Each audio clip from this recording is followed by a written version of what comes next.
Asalaamu calaykum hablo seetiin ka waran xaaladaha waxaan rajeynaya inaad fiican tihiin maanta waxaan sameysanaa iskaraab yar oo jidhka ah halkaa waxaa kusoo shubanay 3 qaado ilaa 4 qaado oo huruuda 3 qaado oo shumbura ah qasil 3 qaado sidoo kale cusbur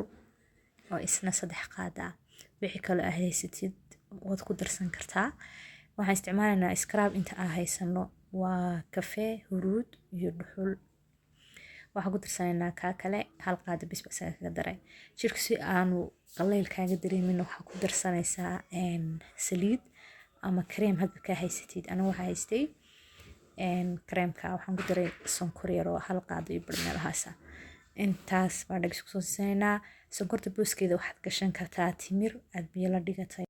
dhanka kale waa maaski timaha ah isna wuu ku jiraa maaskigan tinta waxaa ka samaysanay afakaadho aan soo shiidnay iyo 2 xabo beeda ama ukun midda wadaniga ah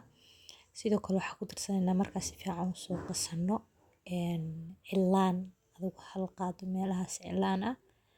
intaa kadib waxaa ku darsanaynaa hadba saliidda aad haysatid anigu macsaraan isticmaalayaa saliid qumbe waa ku darsan kartaa saytuunna waa ku darsan kartaa si fiican baa isku soo dhexgelinayaa markii saas diyaar inoogu noqotona madaxaynu marsanaynaa 30 daqiiqo ilaa 1 saacad